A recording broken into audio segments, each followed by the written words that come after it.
шогирдо барои мусобиқа омода дидастанд. Рӯзи 14 март мусобиқа дорем. оне ки либосҳои сиёҳ дорад, шорти сиёҳу футболкаи сиёҳ, вазни 73 ё 70 мебинем. ине ки футболкаи зард дорад, вазни 90 кило. ҳарифи футболка зард алон ҳаст.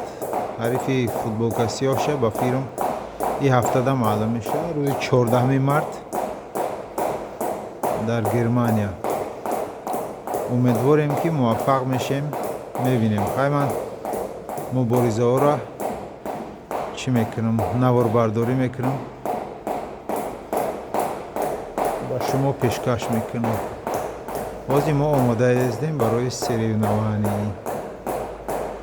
дӯстон, дар комментҳо дуо кунед ки бачаҳо дастболо шаванд ва ин як фахр аст барои мо.